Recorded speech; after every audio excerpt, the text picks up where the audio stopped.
KRONTARAN 2, The Galatians by Jordan Lawson. Cast of characters: Catherine as narrator, Lynn on sound effects, and Craig on music. The Star Pilot Crew: Carol as Captain McAndrew, tough commander, aging 60s. Craig as Matt Redding, first officer, vigilant with leadership qualities. Laura as Huang Li, navigation officer, smart, folk, late 20s. Rosie as Kenji Sakata, security officer, brave, determined, mid-30s. The KRONTARAN: Played by Craig as Krakow, evil ruler of KRONTARAN, immense 9 feet tall, booming voice, brother of the now deceased Sagar. The Galatians: Susan as Moorpan, benevolent leader of the Galatians. Thomas as Kevillor, chief counselor to leader Moorpan, professional, businesslike. Lisa as Rantar, security chief, gruff, suspicious.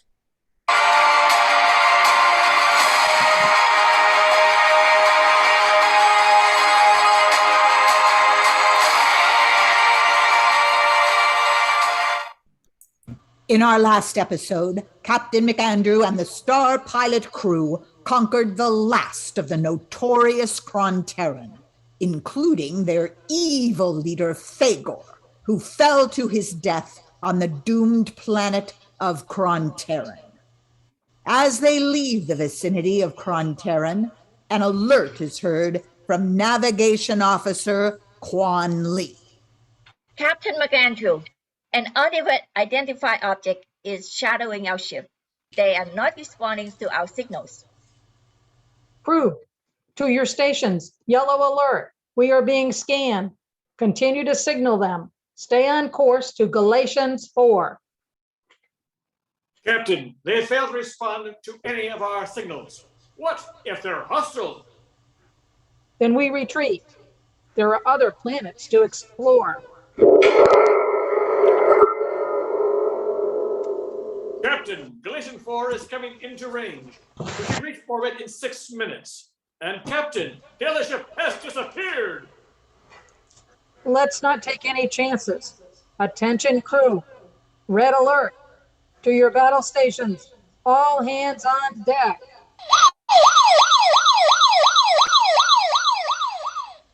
I'll make contact. Galatians 4, come in. I am Captain McAndrew of Spaceship Star Pilot. We come in peace. We wish to create an alliance. The screen lights up. We see a humanoid face, golden in color, devoid of hair, with large brown eyes. This is Kevillor responding to Star Pilot. Excuse our delayed response. We first had to master your language. They learned our language in 2 minutes? I am chief counselor to our most beloved leader, Moorpan. We observed your destruction of our enemies, the KRONTARAN. I am captain of the ship. We responded to their distress signal, but we were deceived. They tried to take our ship, most likely to attack Galatians 4. I am Moorpan, benevolent leader of the Galatians. We are grateful and welcome you to the friendship of Galatia 4. Well, gentlemen, let's go meet our new friends. Can you hear that? Hooray!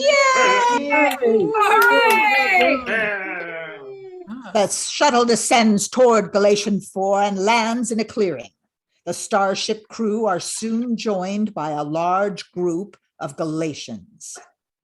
We offer you greetings from the United Planetarian Space Council. Forget, look no farther. Rantar, out of respect to our guests, I insist you speak their language. Please pardon Rantar, Captain McAndrew. He is our security chief and does not have a trusting nature. Fuguros, Kirarango Fal. Please, we are Galatians. We have destroyed KRONTARAN. But KRONTARAN was already doomed. Their weapons exploded, knocking their pilot out of orbit and into the sun.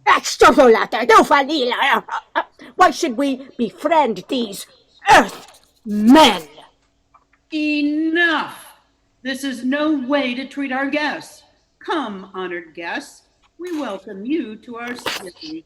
My palace is there, and I will issue a decree. No Galatian is to approach your shuttle. The Earthmen and Galatians approach the glittering palace. In the center of the palace is a high, imposing tower. What is the purpose of that high tower, Leader Morpan? It is what you call a prison. It must hold a great number of prisoners. How many are up there? Just one, the brother of Fagor, the black-hearted Krakor, the one responsible for our war with KRONTARAN. The scene shifts to the throne room of the glittering palace. The Galatians and Earthmen are deep in conversation. We hear the soft murmur of conversation and the clink of glasses. What were we saying? Oh, I was quite nice over there. Did you see that? Captain McAndrew, I'm sure you wonder how a KRONTARAN came to be on Galatian 4. For the last time, 500 years, we have coexisted peacefully. There was no trade or travel between our planets, neither desired a relationship. In all that time, you weren't curious about your nearest neighbor? On the contrary, we monitored them and saw their warlike tendencies, so we avoided contact. Fagor approached us with an ultimatum. As KRONTARAN was now uninhabitable, Fagor demanded the colonization and rule of Galatian 4. The KRONTARAN wanted to conquer and enslave us. They knew we would never submit, so they sent 2 spies. The spies were discovered by my security patrol. They killed one spy, captured the other. It was Krakor. We considered surrender. Then the colossal explosion on KRONTARAN caused the planet to veer out of the orbit on a collision course with the sun. And we deemed no further action necessary. The KRONTARAN contacted your solar system seeking help.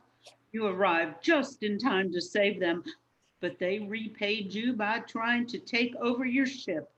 Had they succeeded, they would have continued their attack on Galatian 4. Captain, we on Galatians 4 are grateful for your assistance in conquering our enemies, the KRONTARAN. We came in peace to save them. We have come in peace to you as well.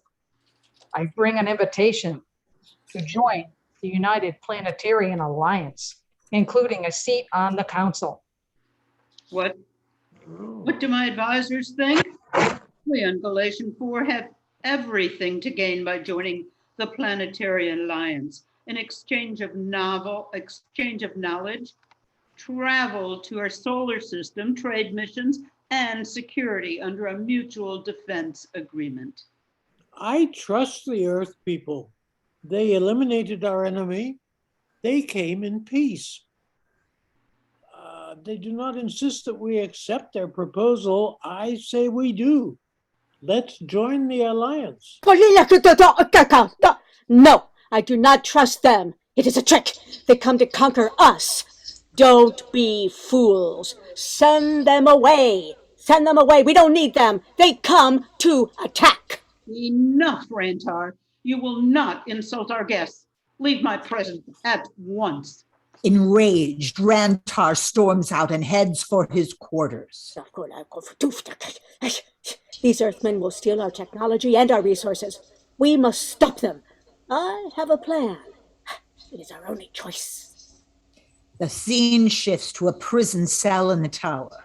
Rantar enters the outer chamber and heads for the one lone prisoner. Galufdalagandu. Have you heard, Krekor? The last of the Krontarans have died on your stupid burning planet. Your brother Fagor was killed and murdered by the Earthmen. Why do you tell me this?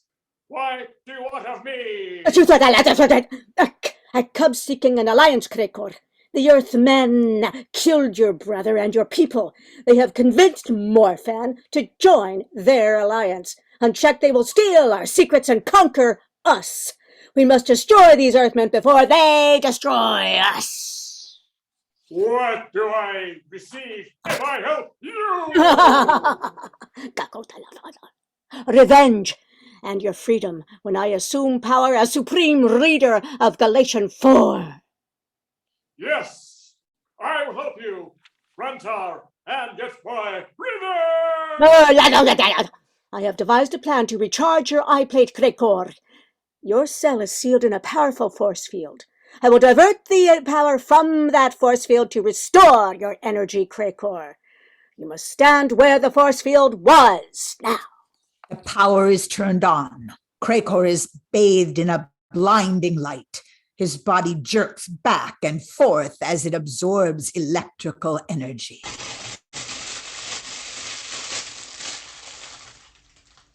Rantar, you have given me back my power! Nothing will stop my revenge! A guard, hearing the commotion, arrives at the jail cell to see that Krekor has been freed. As the guard attempts to flee in terror, Krekor powers up his eye plate and fires a deadly firebolt that engulfs the guard in a wall of flame.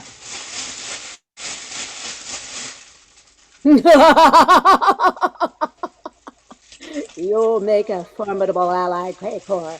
Now hear my plan for killing Morphan, Cavalor, and the Earthmen. The scene shifts to the throne room. We see Leader Morpan, Cavalor, the captain, Matt, and Kenji seated in a small meeting room. We have discussed the arrangements for Cavalor to journey with you back to planet Earth. Cavalor, you will present our application to the Alliance. Just then, Krekor and Rantor burst into the throne room. We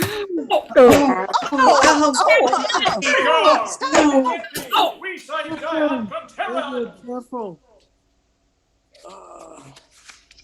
No, Earthman, it is not Fagor, but his brother Krekor seeking revenge. Rantar, this is an outrage. You have no right to bring prisoner Krekor in here. Watch out! They have weapons! Rantar aims his weapon at Matt, but receives a bolt from the captain's stun gun. The bolt knocks Rantar into Kenji.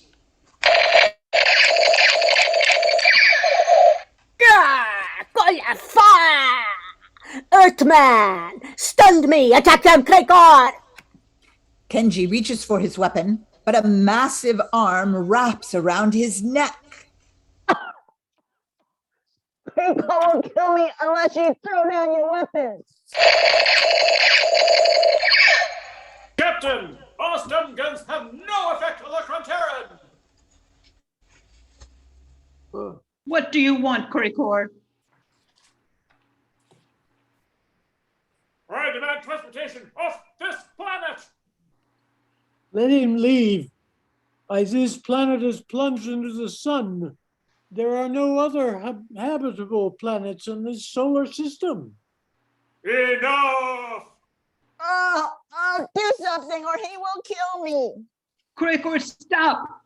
I will have the guards take and bring you to a hovercraft at the gate. Take it and leave us in peace. I am taking this man with me. Do not try to stop me. I will kill you all. Kenji, don't give up hope. We will save you. Krekor uses Kenji as a human shield and backs out of the room, heading toward the hovercraft. Matt, and the captain follow, but a firebolt slams into the door, causing it to close. Get this craft moving, or you die! I don't know how to pilot this craft. It will take a moment to figure out the navigation system. Moments later, This is Kwang Lee of the Star Pilots. Please identify yourself. Tell them nothing of my presence, or you will die horribly. Quan Lee, this is Kenji. I need to dock this ship immediately in the hangar bay. Kenji pilots the Galatian shuttle into the hangar bay and opens the shuttle door. Pagor, you die on KRONTARAN. This is Craycor, Fagor's brother. He demands control of our ship. Let him, or he will kill us all. Never. We'll fight you with our last dying breath. Release the ship, or you all die! Where are the captain and Matt? This is a cold blue situation. There's an incident on Galatian 4. Cold blue. Then I have no choice. Craycor, the ship is yours. No, I seek my revenge. I will name everything on Galatian 4 and then on to Earth. Meanwhile, Quan Lee pushes the launch door open, and instantly a vacuum is created. With a tremendous roar, everything not fastened down is hurled into space. Craycor plants his massive arms on either side of the open door as he is pelted with debris. Curse you, Earthmen! I have revenge! Nothing will stop me! Meanwhile, Kenji clings desperately to a service ladder. I must reach the storage locker. There's an oxygen mask. Kenji feels the cold hand of death grasping her as she reaches the storage locker. Just then, Craycor is sucked out into space and tumbles to his death. Kenji puts on the oxygen mask and slumps to the ground, exhausted. Pressurize. Close launch doors. Kenji, are you okay? Are you all right? Yes, all right. That was brave of you to declare a cold blue while in launch bay. Cold blue was the signal to open the launch doors, but what about Craycor? What was his fate? His body crystallized as soon as he was sucked out of the open launch doors. He's floating in space. Brilliant, Kenji. Is the only plan that stood a chance. Craycor would have killed us all, but we left Captain McAndrew and Matt back on Galatian 4. Hurry, hurry, have the crew prepare a shuttle. Kenji and Quan Lee pilot the shuttle back to Galatian 4 and are greeted by their fellow crewmen. Kenji, what happened? Thanks to Kenji's bravery, Craycor is dead. I couldn't have done it without the help of Quan Lee, and our Galatian friends can now live in peace. Yay! Oh, that's so fantastic! Oh. You have brought peace and security to all Galatians. Accept our deepest gratitude. Yes, Cavalier, Leader Morpan, your embassy may now present your application to the Interplanetarian Council. Once accepted, the Galatians will receive an abundance of knowledge, along with our cooperation and everlasting friendship. Thank you, Earth people. May our friendship last as long as the stars. Yay!